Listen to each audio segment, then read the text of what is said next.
What's going on, everyone? Welcome to this week's Pardon the Disruption. I promise you this is going to be a great show. We are going to get into some great topics, and we have quite possibly the greatest panel of all time that's been put together. I am your host, Matthew Potter. I'm short sale guy, hedge fund connection, co-founder of the family tree at Real Broker. If I can help you grow your business, reach out to me. That's what I'm here for. Real quick, for those that are just tuning in for the first time, you're going to see how we break it down around here. We have 6 total questions, 5 of which are pre-selected. Number 6 comes from our audience, so get involved, especially on YouTube, at Pardon the Disruption, and get in there and go ahead and drop your question, and it can be featured on the show. Each one of our panelists will get 45 seconds and then 2 minutes to chop it up after that. Points will be awarded on best argument or absolutely, let's be honest, it could be off of somebody just dropping absolute savagery on the others. All right, speaking of savages, we're going to start off with Steve Trang. Introduce yourself. What's going on, everybody? Steve Trang. We are here to help you solve your sales problems. I am looking forward to today. This is going to be an interesting situation. We got a couple of guys that are not used to being ruthless, so we'll see how good they are at giving it as well as taking it. Absolutely. We're really hoping that Steve and CJ can hang today. We really are. No. All right. Next up, coming to us from the East Coast, out of Richmond, VA, we have Chris CJ Jefferson. Introduce yourself. Chris Jefferson, Richmond, VA, the U. Always good to be back and talk about whatever the hell's going on in the world. So looking forward to today. Stratton, Rob, good to see you guys. And let's rock. Absolutely. Next up, coming to us from room 112 at the Best Western, we have Robert Winsley. Say hi to the people. What's up, guys? Super happy to be back here again today for another episode. I think I won last time, right? Did I win last time? I think I beat RJ by 1. Like, are you RJ? Like, what are we living in the past? Like, let's just move on. I'm just glad I beat RJ at something. So super happy to be back, kicking it with you guys again. Let's bring the fire today. Absolutely. We're glad to have you back. Last, certainly not least, we have the 32nd most famous Fresno State alumnus. We have Stratton Brown. Go ahead and say hi to the people. Hey, guys. Thanks for having me on. Better situation than last time. Last time I was a base hit call-in. Thank you guys for having me so much back on. I'm ready to talk shit on realtors. This entire thing. Like, we're just gonna demolish them, bro. Are we only gonna have one question? We're gonna have one question. Why the hell do they get paid for shit? Hey, whoa, real quick. I just need to remind everybody that your judge is a licensed realtor. So, like, I just need you guys to all take that into account. I'm gonna moderate this today. All right. First off, we're going to get into question number 1. It's not everybody's favorite as of yet, but just hold on. Like the NFL trade deadline passing earlier this week, what's an asset that you would trade for to improve your business? Start us off, Steve. Well, obviously it'd be a licensed realtor, right? I mean, step 1.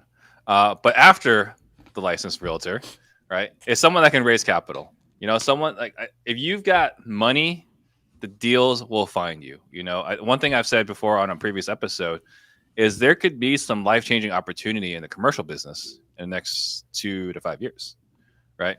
So I think if there's one asset I would trade for is someone that's got access to a ton of capital. That is a great thought there, Steve. And by the way, everybody send your San Francisco deals to Steve. He's buying. He is a in buyer right now. All right, next up, CJ. What about you? Yeah, I'd say for sure value add multifamily assets. I think that the asset class of multifamily is going to have, and is having rather at the moment, some tough outs for sure. Right, it's Red October, November. I think a lot of opportunities are going to come in multifamily value add here in the next couple of years.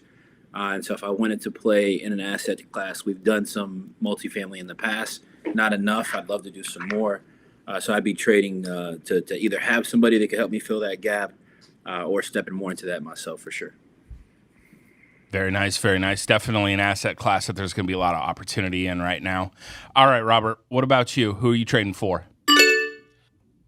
I mean, I'm all in software right now, but as soon as I exit software, I'm going back into multifamily 100 doors plus. I mean, you got 45 seconds. You don't have to finish in 5, bro. Come on. Hey, bro. Sometimes that's just the way the cookie crumbles. You tried your best. You know, bro, we got another round coming. You know, that's what I tell my girl too. You know what I'm saying? And on that note, we're gonna go to Stratton. What about you, boss? Who are you trading for? Bro, I took this completely different. Give me the majority stakeholder of Google.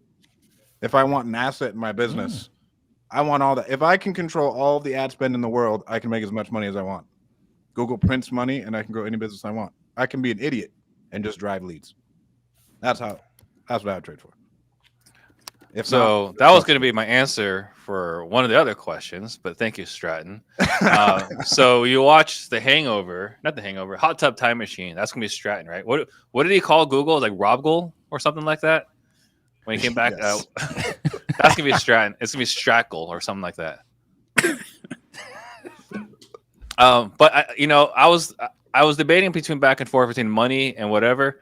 The close choice would be if I could just trade for Chris Jefferson, because this guy's got marketing dialed in. This guy has figured out how to find the masses to help them buy a service, right?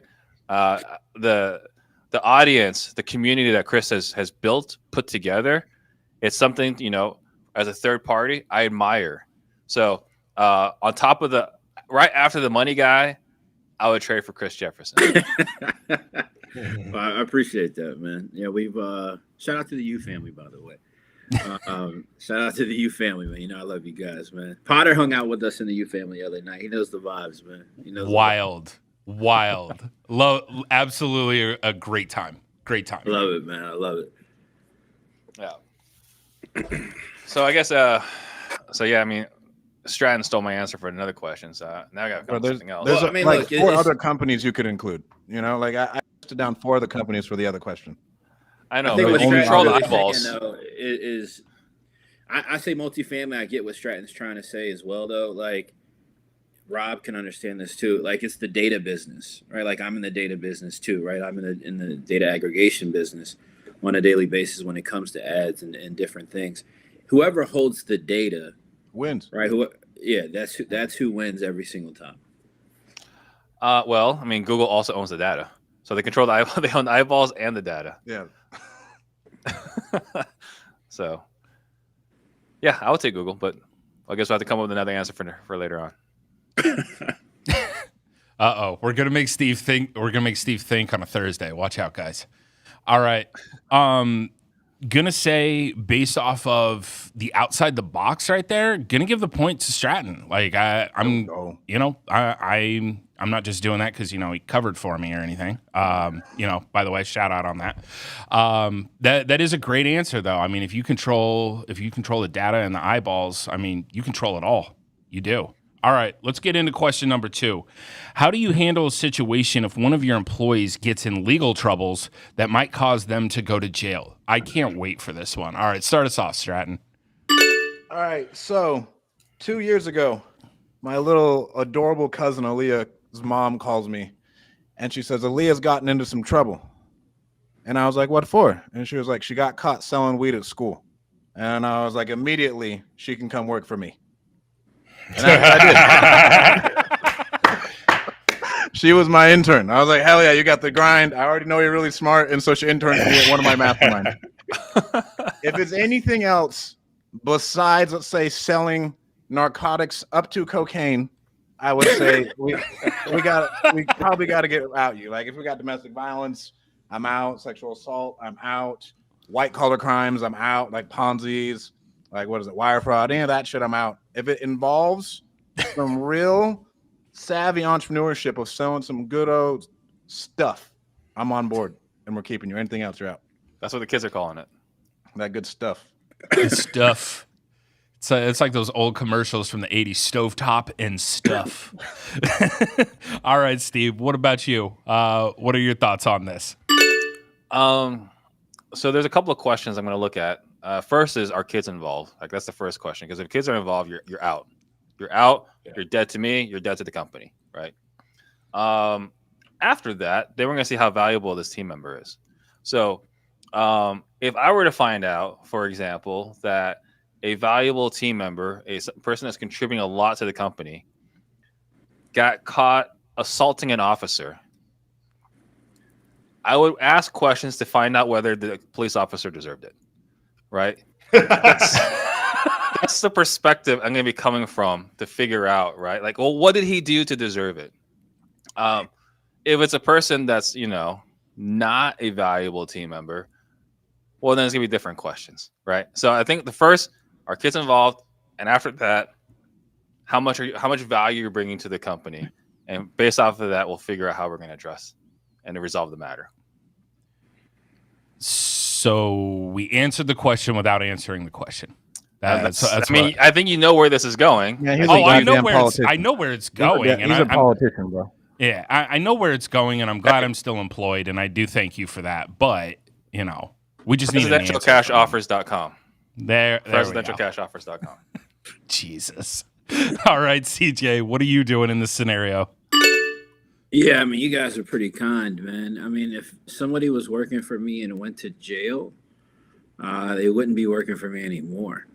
Just hit me up when you get your shit straight and when you get out. We can try to see if it makes sense to pick it back up then. As long as they didn't do something, that's a serious or violent crime or something like that, or financial crime. But like if somebody got locked up past like maybe 48, 72 hours, that at that point is costing me money. Yeah. Like I don't know why I would be waiting to figure it out with you. Like maybe I'll come to court and support. I'll put on a nice suit and come to support if you didn't do what you're accused of. But if you're already in jail, look, like I'll catch you on collect. They got iPads in jail now.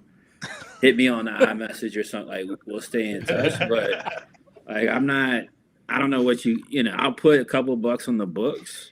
Maybe I'll take it out of your future check that you might be waiting on. But like, I mean, come on, man. What are we talking about right now? Y'all gonna just like, y'all just like, hey, I know you went to jail for like a year, but hey, it's all good. Like you can work for me from jail. By the way, if anybody needs a character witness, just hit up Chris at startflippingdeals.com. He's there for you. All right, Robert, what about you, man? What are you doing in this scenario? All right. There's a whole spectrum of like shit that can throw you in jail. Okay. Like I like what Warren Buffett says. He's like, if you follow anyone around for 500 miles, if you put a cop on someone, you follow them around for 500 miles, you're going to catch them breaking some law. It doesn't matter if it's the Pope himself. Right. So there's a whole spectrum. So I got to go with Steve on this where like, you got to figure out what the hell's going on first. With my crew, I got a bunch of 20 somethings working for me. So if someone ended up in jail, it's probably they got drunk on the weekend and got in a fight. And they got thrown in the drunk tank. So that's probably the spectrum of shit that I would be dealing with in this situation. So my response would be, bro, why the hell did you call me to bail you out? You should have just called me. I would have bailed you out. You wouldn't be stuck in jail for the weekend. Next time, don't drink so much. So that's like the spectrum that I'm expecting I would probably deal with on my team is just people getting drunk and doing dumb shit. Fortunately, that's never happened. People have done dumb shit, but no one's done shit that's dumb enough to get them thrown in jail. But there's a lot of things that can get you thrown in jail. Like if you do not renew your registration on your vehicle, that is a criminal offense. You can go to jail for that. Like there's these small little things that you can actually get criminal convictions for, and some people don't even know it. And they have, I would say 50% of my clients that are cartel bosses have criminal backgrounds, probably about 50%. So I got with Stratton too. Like there's a lot of things that like a lot of dumb shit that most of us entrepreneurs did. Like who here didn't sell weed when they were a kid? Right? Like, I didn't. That's like the exception in this industry. Yeah, definitely did for come sure. On. And I got arrested for it. You got arrested for it? Yeah. I mean, at least 50% of us were selling weed in high school. I was selling fake jeans, making fake IDs. There's so many things that I did when I was young that I couldn't. I didn't sell. For. Luckily, I did them all when I was under 18. So it depends what they're doing. Number one, and like Strat said, like if it's a hustle, I'm just like, bro, why didn't you call me to bail you out? So I definitely didn't sell any weed, right? That's ridiculous to Why even would the suggest. president ever sell weed? To suggest Let that come otherwise. out. Right? He could I never only let that tried to come out. fund the operation, and we picked the wrong people. So, and then as far as CJ goes, man, like he does not believe in innocent until proven guilty. No, Right? he said it said in jail, right? Did it say Like, in jail? I didn't think it said. they're already convicted of something and in jail, right? I'm Like, thinking Yeah, prison. but what if they Everybody forgot gets to messed up renew about- their? You know what everybody gets messed up about? That's why I put a 72-hour window on it, right? Like Okay. if you're out within That's 72 fair. hours, then like we're good. Like we'll figure it out. Like let's go have a drink. Like we'll get it out of there. Maybe have a little. No, they puff. got in there because of the drinking. It says And- Mike drink. caused Listen, them to go to so jail. then we got to talk if you got a problem, right? Because like Mhm. now, if you're making incoherent decisions that could affect the business, maybe we got to talk. Maybe we got to find something else for you to do at the company, right? Like maybe you could be the receptionist, right? Like you can just work up front. Maybe even if you're slightly intoxicated, you could still be friendly. Maybe we could work that out, but. Yeah, we had a gal after we let her go. Turns out she had a whole bottle of tequila in her desk. We're like, that might explain why her productivity went down in the last 2 months because we couldn't figure out like her attention to detail just kept getting worse and worse. Matt knows exactly who I'm talking about. No, Her Matt's attention thoroughly just- confused right now. Okay, well, she was the one that had open brain surgery, right? Prior to us hiring her. Do you remember her? Ah, there we go. I know who you're talking about. There we go. Yeah. Yeah. So we're like, okay, we should have caught this earlier because she was not paying very good attention to detail, was not as responsive. And this bottle of tequila probably has some correlation with that. So what I heard was you hired someone who believes that happy hour it's 5 o'clock somewhere. Mhm. It's all right. It's not the end of the world. All right. We're taking this one to the chat. CJ's going to get the point on this one. People are loving let's talk about it later. I don't care if you were thrown in there for some dumb stuff.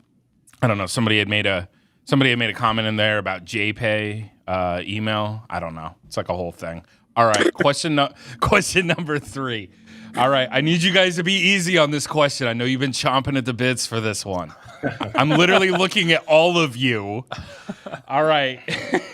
What are your thoughts on the NAR lawsuit verdict? We're going to start it off with CJ. Be easy, my guy.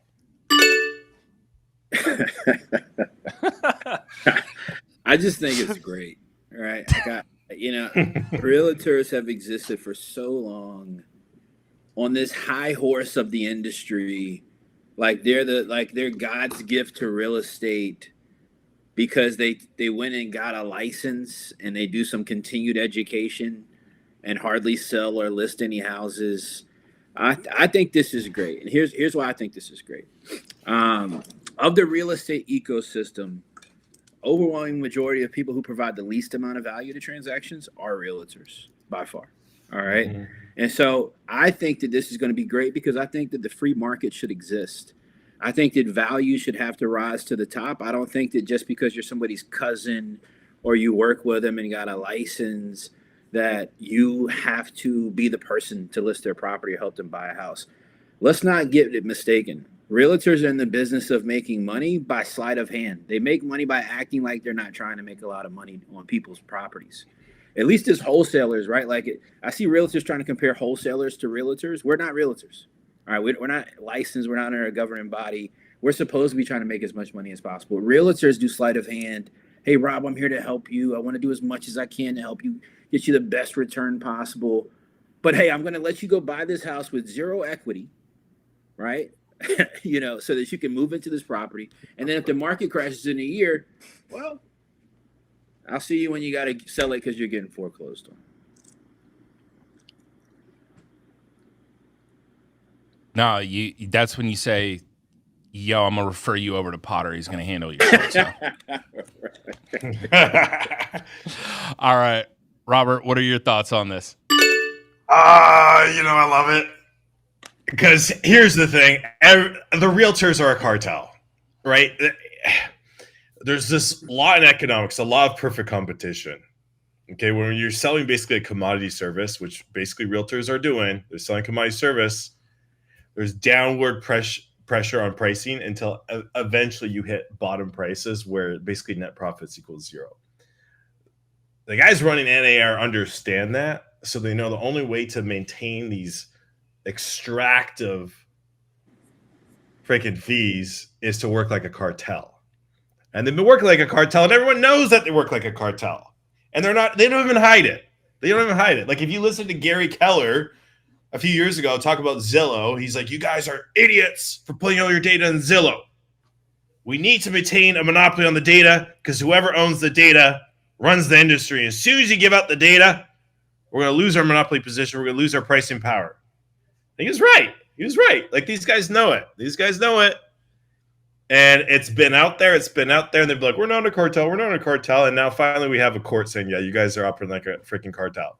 So I'm really happy. But what I'm most happy about is I think the realtors, they're on their high horse, like Chris was saying. And you know what they're doing? They were looking down at the wholesalers and real estate investors like, oh, you wholesalers and real estate investors. They didn't have enough on their hands to worry about. So then they're looking at us. But now they're going to be tied up in this because as soon as that verdict went through, immediately they opened up a ton of lawsuits in a bunch of other states.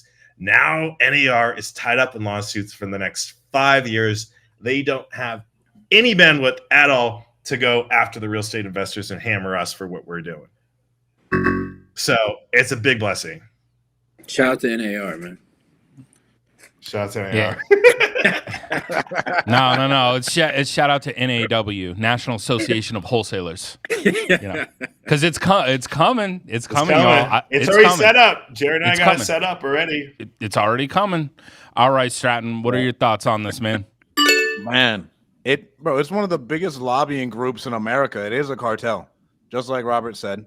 It's a bunch of dunces running around with their thumb up their ass. They don't know anything about housing prices. They lie to people. They're like, hey, we can list your house at this. All of you have had a conversation with a person where a realtor tells them one thing, and it is blasphemy. And you're like, bro, how are you going to do that? That's not going to work. They're just going to drag you out. They want to lock you up in a listing agreement. If you go and you look, any business generally does not go through a realtor or a broker if they want to get a good deal. They know that for a fact. If I'm ever looking for something good, I have the infrastructure built inside of my company to get the best deal possible, to break down the deals, go over financials, all that. What else do I got, bro? Realtors are just the worst, bro. One other thing. 2 weeks ago, we had one of the biggest brokers in Fresno put out a reel saying that if you're a wholesaler, you are the scum of the earth and you are stealing from homeowners. Whoever this clown is who owns Realty Concepts is stealing as well. Whoever the fuck that clown is. Sorry, Steve. I know I'm not supposed to say the F word. No, happy birthday to Steve, man.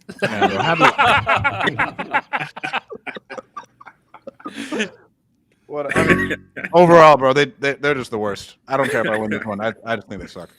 Yo, this is the best thing that ever happened to me.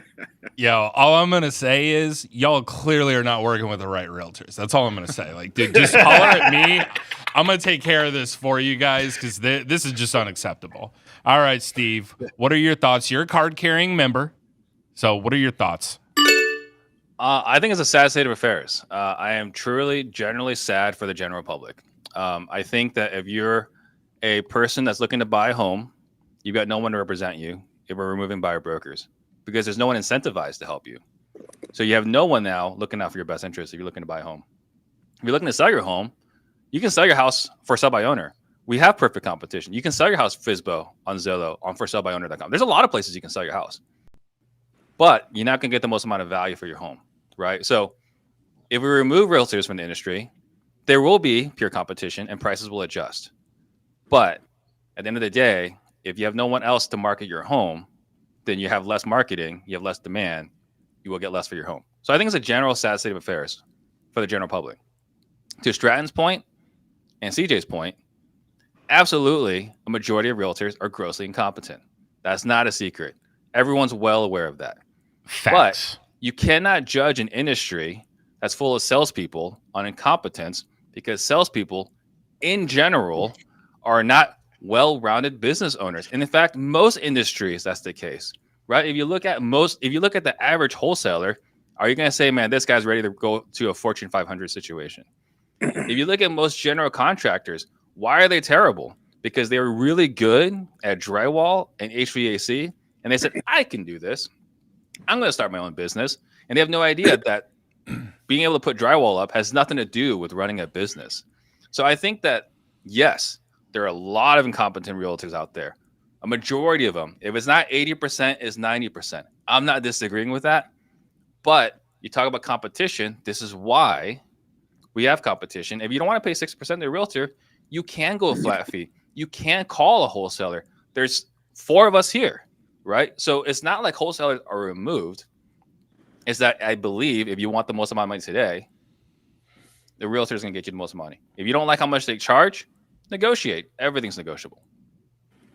Yeah, what I mean when I say value in the free market, right, is that if you're a realtor and you're going to work with somebody who wants to sell their home, the overwhelming majority of people who are going to sell their home, the property is not new construction, nor is it already previously been renovated.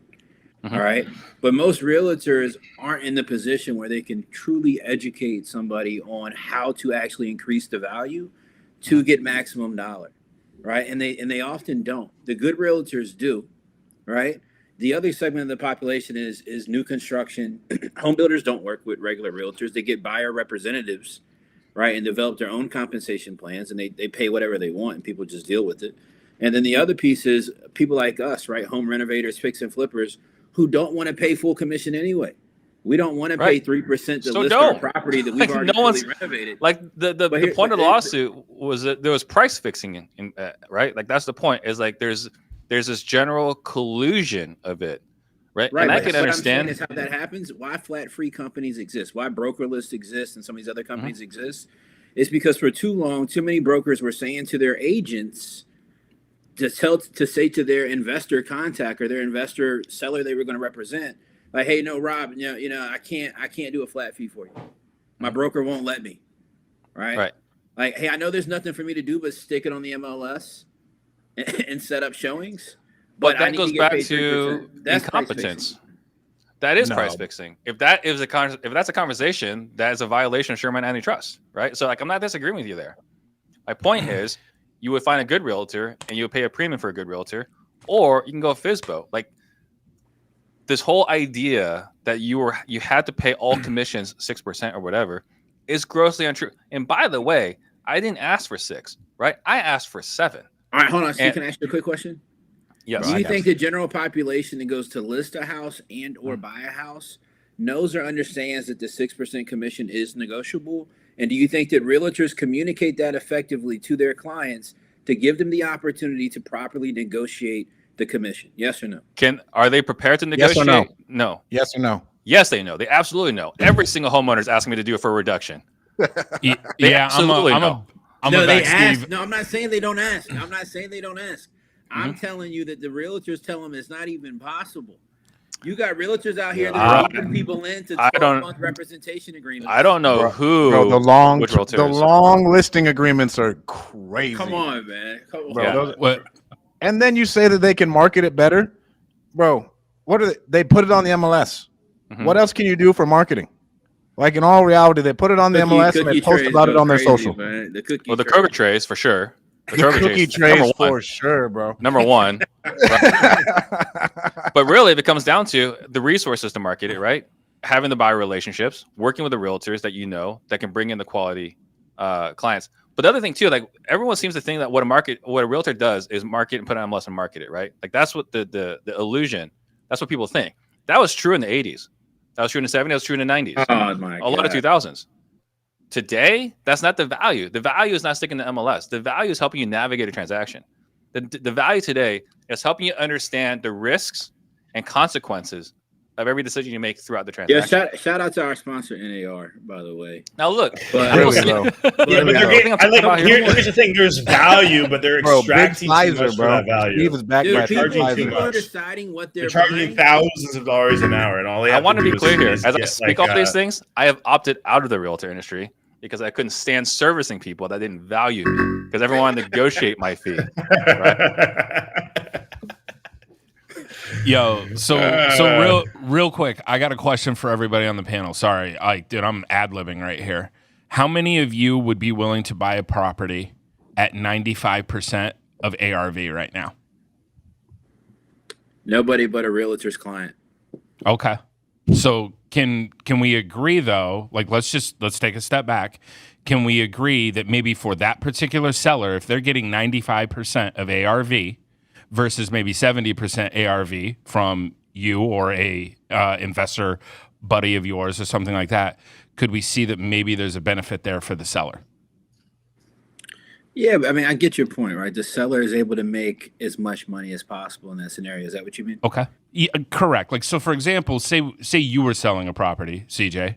Do you want the most amount of money possible, or do you want to sell it to Robert over here for 65% of ARV? I think look, but that's I not what think they're getting sued for. They're getting sued for the buyer's side because they're price fixing on the buyer's side. That's what they're getting sued for.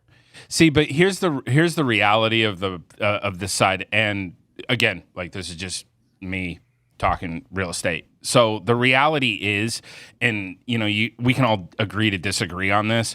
I have seen every co-broke known to man in the MLS. I've done deals for literally $1 co-broke. Okay. So have I harmed the buyer? Have I harmed the seller? I've done it for $500. I've done it for $1,000. I've had new builds that will give me 5% for bringing a client because they're not selling anything because of where interest rates are. So, like I said, just take that into account that ultimately at the end of the day, I think we all need to learn about this, of the aspect that agents and investors need to learn that we're in the same ecosystem and we need to start supporting each other rather than sitting there trying to point fingers at each other, or else we're both going to be out of business real fast. And for the record, I was one of those people that $1 co-broke. Man, because I didn't value buyer agents. You're a jerk. Man, I got the angriest phone calls and voicemails about my $1 co-broke. It's like, I don't value buyer agents. Like, I want to double end this deal. And look at that. I'll tell you guys a story about Can I tell you guys a story about the last house I bought? My last personal residence. This is funny. So the way I look at it, here's the way I look at it. Everyone operates in their own interests. And as long as you understand that everyone is operating their own interests, you can navigate this pretty easily. Okay. So when I was shopping for my last house, it was like 2021, super hot market. And I was going for a property in the richest county in all of America, out in wine country, outside of DC. Nothing is ever listed. When it is listed, what I found is that the strategy that the brokers were using in that area is they would bait you in with a really low price. And on average, the properties were selling for $100,000 to $200,000 above their initial listing price. So I see this property listed. I'm like, damn, this is on a wine vineyard. I want to go after this deal. I roll up. By the time I'm finished my showing, there's a line out the door. Like probably 50 people want to look at this house. They listed it for like $680, and I knew that they were going to try to sell it in the 800s. So what I did is I didn't have a buyer's agent. I go to the seller's agent. I'm like, she's going to act in her own interest. I'm like, I'll tell you what, I'll give you an offer on this thing. I'll give you your 680, but you have till 5 p.m. to accept it. And guess what? I don't have a buyer's agent. So you can double end it and you can represent me. You can make double, but you got to get your seller to accept this by 5 p.m. Every investor knows the best way to get an agent that's listing a property for somebody to work on your side is to tell them exactly what Rob did. Hey, I do this all the time. Hey, I'm not represented. I have no agent. You're more than welcome to make both sides of the commission. Here's the deal that I need to make work. Can you make it happen? And guess what happens the majority of the time? So $459, they accepted my offer. So one thing I want to say, because Chris says everyone operates in their best interest, but last week he got butthurt when we said builders operate in their best interest. Just want to highlight that there real quick. Leave it out. Just put that out there. Yo, all right. So that was good. That was good dialogue, good conversation. It's nice to know that 75% of the panel wants me out of business. I appreciate all of you, and I'll be submitting my resumes to your respective, operations over there. Look, I'm gonna go with Steve on this because ultimately, at the end of the day, I'm sorry he brought up the good points. look, he brought up good points. And like I told you guys, at the end of the day, we all know nobody's buying something at 95% of ARV. And you guys even back that up with everybody operates in their own, in their own best interest. That's a seller's best interest. It's no different than when you're flipping a property. You guys want the highest price possible. You're not over there saying, hey, I really hope that I can sell this for less. You want it for more. So that's it for that round. All right, we're going to get on to a word from our sponsor, Sales Disruptors, today. We have a lot of you might or might not know that apart from podcasting, wholesaling, and being a perennial third place on PTD, Steve and Sales Disruptors teach and coach the country's top home buyers to buy houses at massive discounts. What this means is that Steve helps companies learn a sales process, meaning he teaches them what to say to homeowners to acquire properties at deep discounts with the disruptor process. Earlier this year, Steve and Ian launched a sales community so that everyone can gain access to the same training at the ridiculous discount of only $97 a month. What's even more exciting is that inside the community, you will get all of Steve's courses, old and new, 3 coaching calls a week, resources, handouts, and access to Steve and Ian Ross for the great price, which in the past cost thousands of dollars. Simply put, sales is the surest skill to become financially free. If you're interested in joining their mission of creating 100 millionaires, go to salesdisruptors.com to become the next one. All right, we're going to get into question number 4 over here. Walt Disney finalized the deal to completely own Hulu from Comcast Media. What is one company you'd acquire to boost up your business? Steve, start us off. I was going to say Google. But I mean, that answer's already been taken. Stratton, thank you. So I guess after that, based off the last answer, I would, if I could acquire 2 companies, National Association of Realtors and National Association of Wholesalers, if I could just control the narrative in both industries, right? Because I am a wholesaler, I'm a realtor. If I can control the narrative in both industries, we should conquer the real estate market. So if I could pick 2, those are the 2 things I'd pick. Nar and nah. Good stuff. Nar and nah. Good stuff. Nar nah. All right. Narwhal. We're gonna send it over. We're gonna send it over to CJ. He's over here. He's me mugging me right now. He's not happy with me. He does not like this realtor right now. But all right, what are your thoughts, CJ? What are you acquiring? Look, every generation there comes along an opportunity to just get massively wealthy. And that's happened since the beginning of time, whether it was steel, coal, railroads, airplanes, the internet, AI, man, open AI. If I could acquire any company right now by far, it would be open AI above any other company, above Google, Apple, whoever. Open AI, their business, what they're doing is a new frontier. The way the speed of this evaluation. Yeah, 100% I'm going after open AI without question. That's actually a really great response. I didn't even think of that one. All right, Robert, what about you? What are you acquiring? Assuming I had no budget, I'll just go out and buy Zillow. But realistically,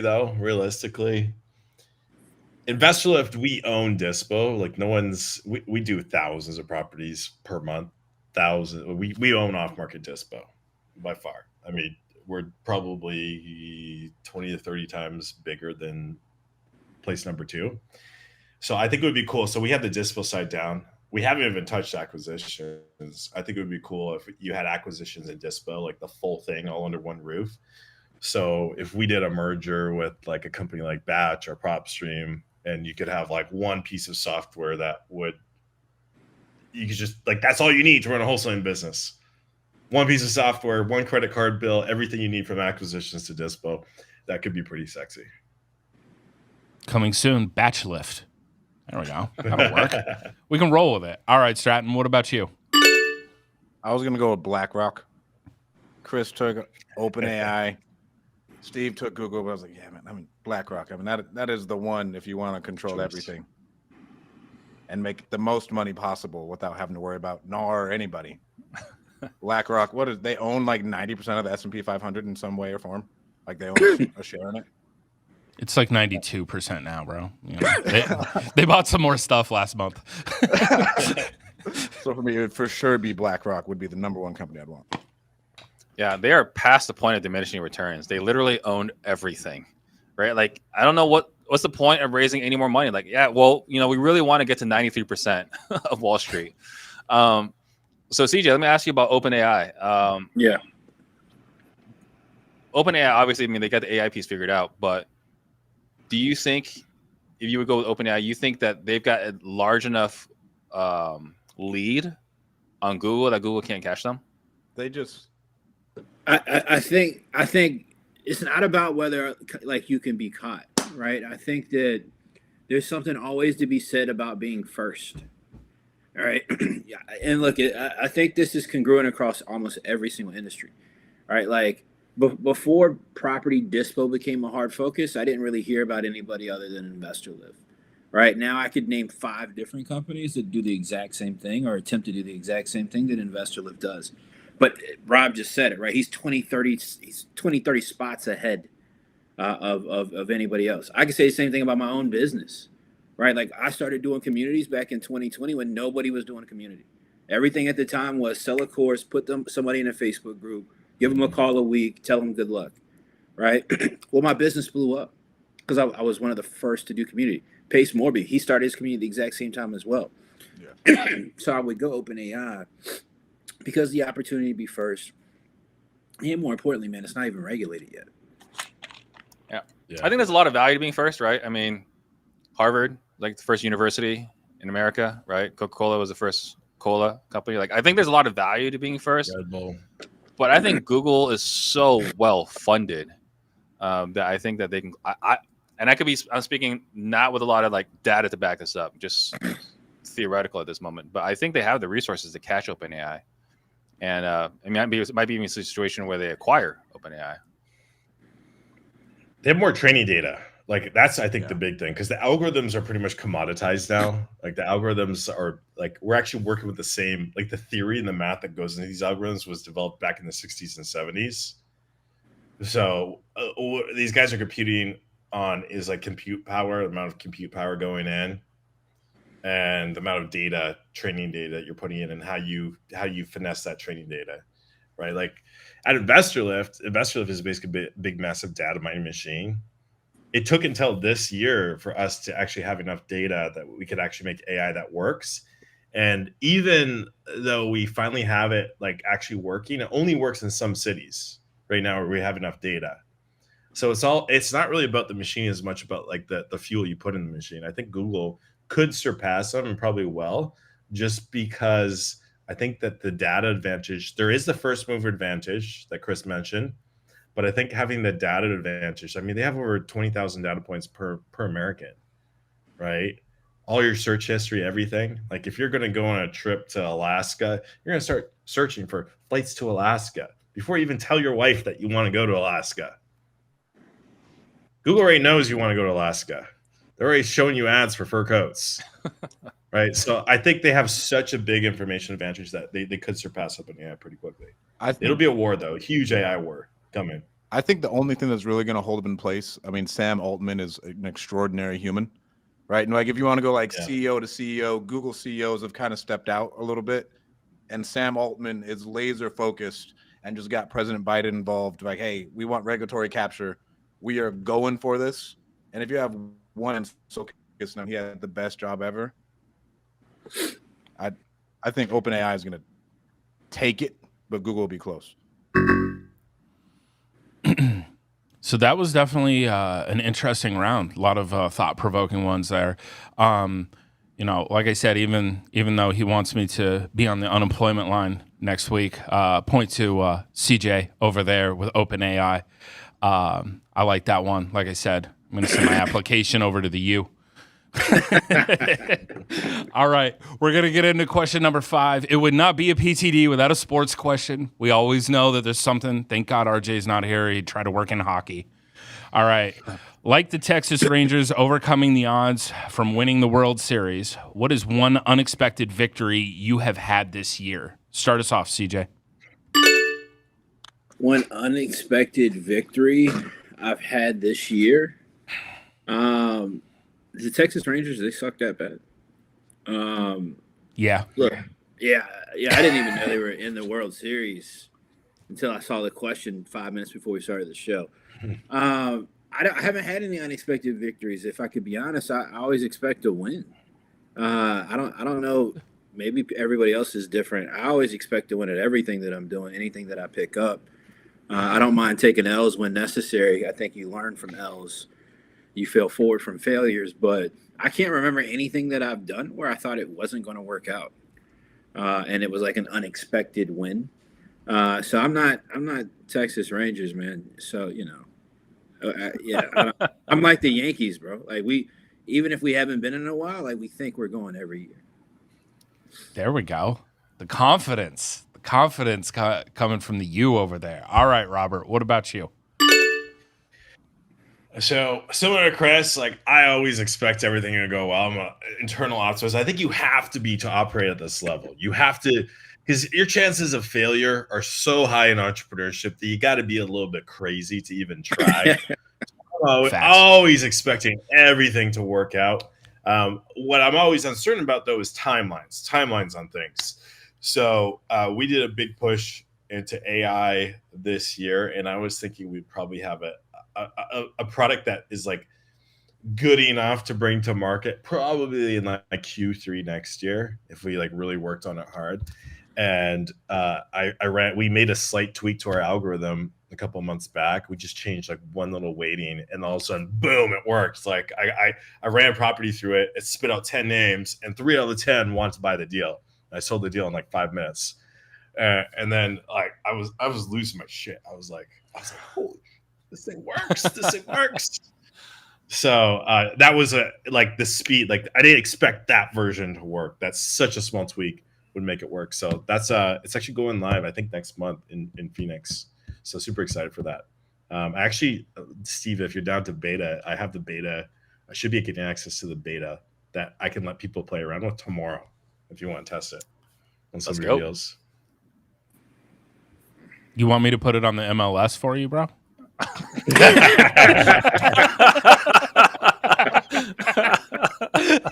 Yo, I had to. I gotta have fun with it. All right, Stratton. What about you, boss?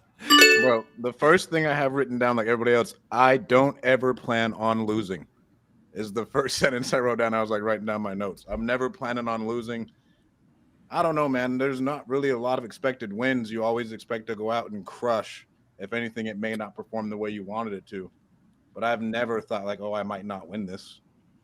Like Robert said, man, like I'm in this shit to win and dominate. And sometimes if you don't dominate, it's okay. But like I never ever had an intention of taking an L. If you go into anything with an intention of taking an L, you already lost. Like if you go into it and not plan on dominating, you already lost. Just because there's so much competition, if you don't hold yourself that way, you're just gonna get washed away. 100%. That's solid right there. All right, Steve. What about you? What are your thoughts? My first thought is everyone here is freaking DJ Khaled, right? I'm surrounded by a bunch of DJ Khaleds. So for myself, I would say the biggest unexpected victory is I'm working with a group of guys who I think with what they're doing is going to completely disrupt the wholesaling industry and could grossly impact the realtor industry as well. So something I think is going to be big in 2024. So this is not something I was looking forward to, not something I planned for. It was just these guys that figured something out. They reached out to me. Hey, can you help us like go from this concept to a workable product? So I'll say for sure that's the biggest win for me. Was there's something that I think is going to completely change the game in 2024. It's very vague. I can't speak about it. I can't say anything yet. I'm working with them on it. I can't say exactly what it is. But I didn't realize you could vague book on YouTube. You can what? Blow smoke. Yeah. We got Puff the Magic Dragon over there. That's Steve now for you.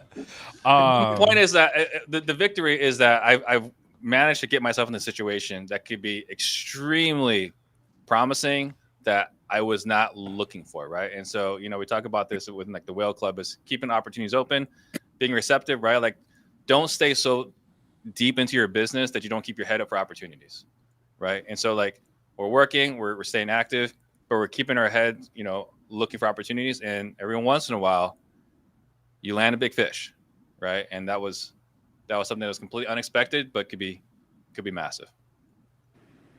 Just as vague as before. We appreciate it, Steve. You're welcome. It's great. Hey, it was unexpected. Just like my answer. It was unexpected. All right. For the three that actually answered the question, point to Stratton on this one, just from the aspect of if you go into it thinking that you're going to lose, you've already lost, bro. You're cooked and you're toast. So I really like that, driving that home. We have question number 6. I'm excited. This is coming from an agent/investor that's in the family tree with me. So super excited about this. If you were overseeing the NAR and NA organizations, I love how we just created that on PTD. How would you bridge the gap between agents and investors? Start us off, Stratton. I think you need to have significantly more education when someone gets their license, and you're learning, hey, here's what investors do. You need to learn several different exit strategies. You need to learn how to actually evaluate a deal. You need to learn, I'd even say you need to learn returns. Because if you're going to be dealing with all these different people, it's almost like a college degree of a year to 2 years of, all right, how do people make money doing this? What's this type of buyer? What's this type of buyer? Awesome. So now with the NA, what is it? NA? Nah. It would more for NA, it'd be ethics, right? All right, so how do we not tell this person we're going to buy the house, then back out on closing day and say, I'm sorry, bud, you got to lose your house to foreclosure. Hey, here's the law of ethics that you follow during these transactions. So on the wholesale side, a lot of education, but I think a lot of people are selling that. That's kind of served. But the ethics side, I think, is very underserved, right? You got random dipshits doing sub 2. That one's awful, terrible. Right? And then from the realtor side, you got to, if they're really going to be in it, we got to educate them on all the different people that they will be serving and then all the outcomes that they can create, not just basic law that nobody really, people care about it, but that's not helping your person. There we go. I like that. Solid, Stratton, solid. All right, Steve, what about you? How are you going to oversee NAR and NA? Let me tell you what won't work. If we started a podcast called Real Estate Disruptors, because that was my plan when I first started it, right? Because I'm a wholesaler and I'm a realtor. Hey, let's marry these two worlds. We're all trying to accomplish the same thing. And after 10 episodes, it was readily apparent that these two, this is Romeo and Juliet. These two parties just hate each other, and there's just nothing we can do to marry them. I think as far as seeing the value and understanding the greater purpose of helping a person out of a situation, and understand that both parties, whether realtor or wholesaler, is trying to help a seller go from point A to point B. So I think just understanding that we're all on the same mission, we serve it differently, right? The why is the same, the how is different.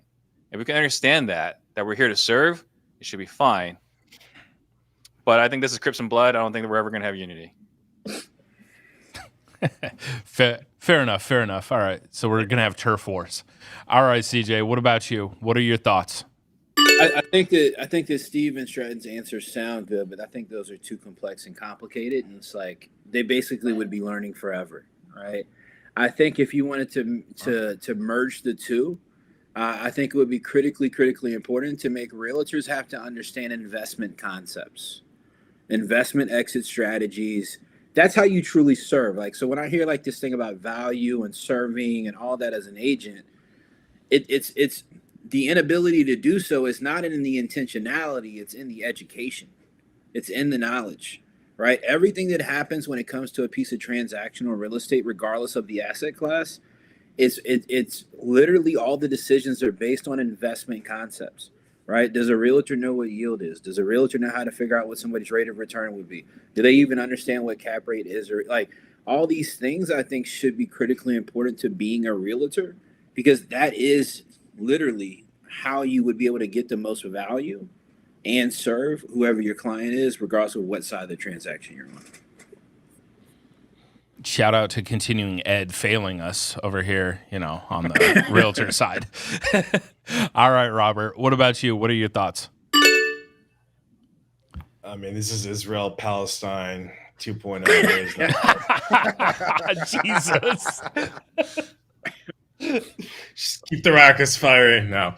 Okay, no, in actuality, I think the problem is most real estate professionals do not understand the value that investors bring to the United States economy.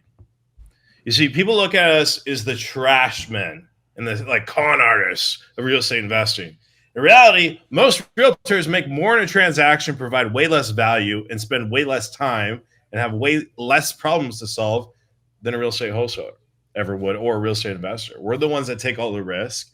We're the ones that solve the unsolvable problems.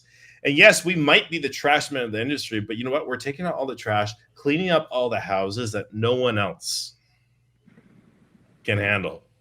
We have an opportunity in the market because we're serving people that are not being served. Otherwise, there would be no market for us. And if you didn't have real estate investors, you know what happens? These houses don't get fixed up. The capital doesn't get invested back into them.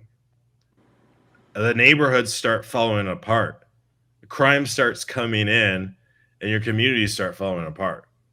So real estate investors are a critical part of the United States economy. They should not be villainized. And I think that NAR should just stop trying to shit all over us and look at it as like us versus them, and look at us as like, hey, no, we are an essential part. If we didn't fix up all these houses, you wouldn't have nice houses to sell. Like all these houses across America are constantly decreasing and their value and falling apart slowly. And you got to have real estate investors come in there and clean them up and get them back into good shape so that they can sell in them less than 30 days. So we just need to be appreciated more. That's all it is. We just need to be appreciated more. So I just want to point out that, to Robert's reference of being treated like trash men is often one of the highest paid jobs, right? Like those guys get paid pretty damn well because they're doing the job that no one else wants to do. It's a good reference, but I don't think trash people are disrespected. I think they're compensated pretty darn well. And I think to Stratton and Chris's point, I understand, like you were saying, we should have realtors understand investments more. I see the value in understanding investments. Is the reason why I'm on this side. But the average realtor doesn't have to understand. I would argue they don't have to understand it because 90% of the population, 90% of the clients or more aren't interested in investing, right? They're just selling their home or buying a home for a place to live. Transaction. Yeah, but that's why I say concepts, right? Mm-hmm. So let me ask you a question. You and Potter are realtors. So if you took, you can say it nicer. Yeah, realtors. Dude, that was a little offensive, bro.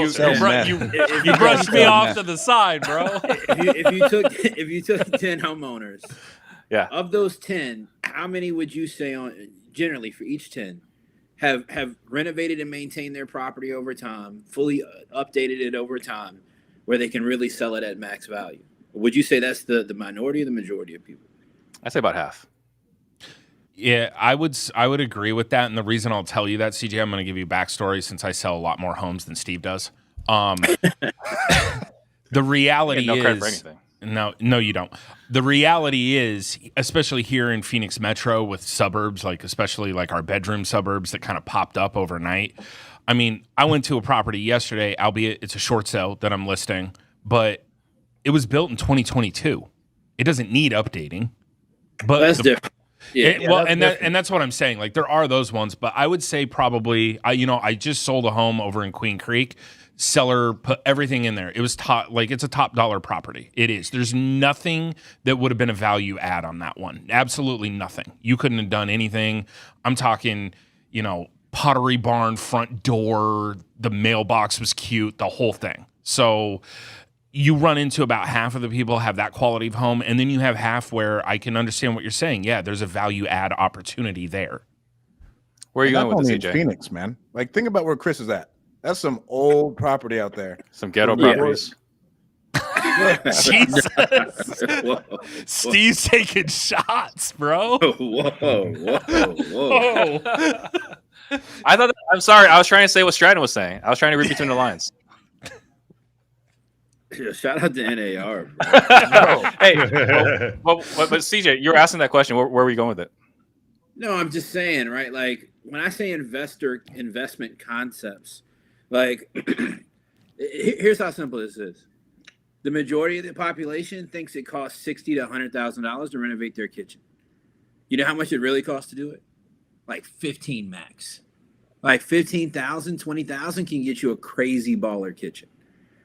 Think about if people just understood that concept, how much money that could put back in people's pockets. Now, it may take a lot of contractors out of business or might hurt their business. All right, but I'm just saying concepts around investing and understand value add, getting a return, how the market actually functions and works. And then to Rob's point, right, when Rob is talking about that we're the trash men of the industry, we do all the dirty work. I mean, that's quite literally true, right? Like nobody else is going to be coming into these neighborhoods, revitalizing neighborhoods and communities. You got to think about what builders do. Builders are the ones that come in and put in amenities. They put in resources. City government is the one holding them responsible for putting in roads and utilities, putting in parks and recreation. This is tax dollars to pay for these things. We're the ones who drive up the economy. Think about the last 14 years. Investors are the ones, we're the ones who've driven up the economy for all this wealth that's been able to be created in America that people are able to take advantage of with their HELOCs, go out and buy new cars, vacation houses, all these different types of things. That doesn't exist in this economy whatsoever at all, literally. There's no economic growth year over year without investors involved in transactions. So, and everybody forgets that. Everybody forgets Yes. that. Everybody yeah. forgets that when we have all these conversations. And I Shout think out that's to what our BlackRock. point is. We drive the entire United States economy. Jerome Powell has gone out and said this. He's like, look, we got to keep on increasing interest rates until we slow down real estate investing. Right. Because until you slow down real estate investing, inflation does not go down.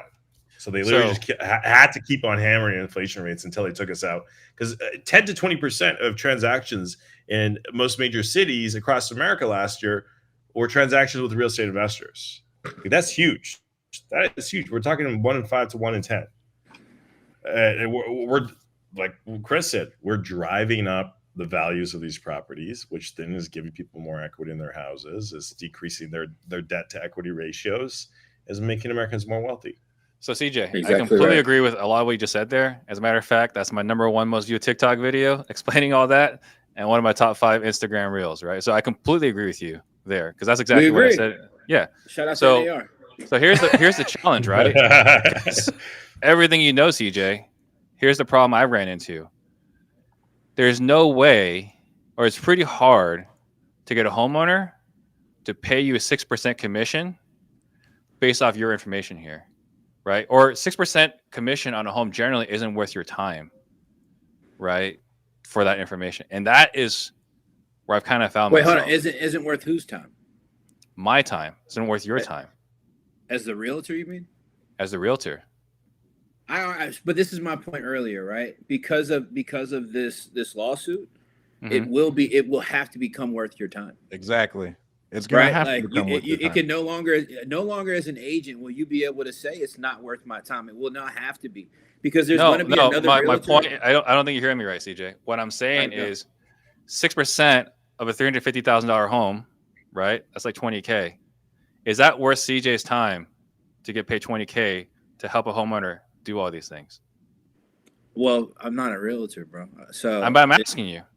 no, it worth your 20,000, 200,000 wouldn't be worth my time to work with somebody to. But that's my point, right? So this is where I found myself. I don't have the patience, right? Because I believe I'm worth that, right? But I don't have the patience for a homeowner that's like, well, I don't want to pay you this or that. So I'm like, okay, if you don't want to pay me that, I'll go put my time somewhere else. Just like we have coaching, right? No, but we're So- tracking the same way, though. I'm with you. Yeah. That's what I'm saying, though, right?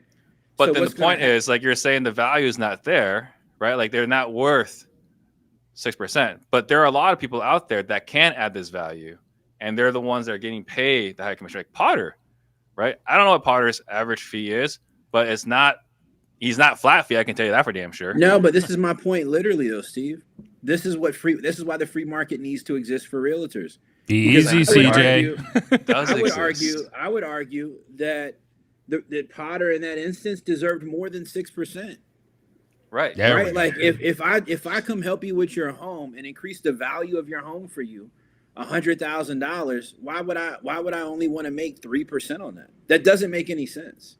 Like if I come exchange and provide you that much value and I help you take your property from being worth $300,000 or $400,000 for you to be able to capture some of that? No, I think there's more value to that. And I think this lawsuit is going to allow people on both ends of the spectrum, not just to lower commission. I think it's going to allow people to increase their commission as well by making that congruent with the value that they're actually providing, because there's a bunch of Steve Trains out here that don't want to take the time. Well, we become wholesalers and flippers. Didn't you own a brokerage? I did. So now we can be honest, right? So now we can be honest. Because that's essentially what realtors are. They just don't want to identify as that. That's a whole different conversation, right? But they don't want to identify as wholesalers. But that's what it is. I agree. I wouldn't say that wholesalers are realtors. All right. So a couple of things. Number one, taking this one to the chat. CJ got a lot of love in there. CJ, you're getting the point. You will win today. Like I said, my resume is in your inbox. Next week, we're going to continue this discussion on CJ owning a brokerage. We're going to go ahead and just have, we're going to have that on there. Real talk, though, we had a lot of fun today. It's always good sitting down with you guys and getting both sides of the coin, both sides of the perspective. I think I love that about PTD. And then afterwards, we can all, sit there and bust each other's chops and do business. Well, they can all lose my number. Fantastic. So we're going to remove Steve from the group chat. It has been awesome today with PTD. We're going to go ahead and do some outros over here. We're going to start off with our winner today, Mr. Chris Jefferson. Say bye to the people. Always a pleasure. Chris Jefferson, Richmond, VA, startflippingdeals.com. Rob, great to see you. Stratton, great to see you again, my guy. Potter, Steve, much love. It's always good to get a dub. See everybody later, man. Peace. All right. Next up, unfortunately, you didn't have as good argument points today. Robert, go ahead and say bye to the people.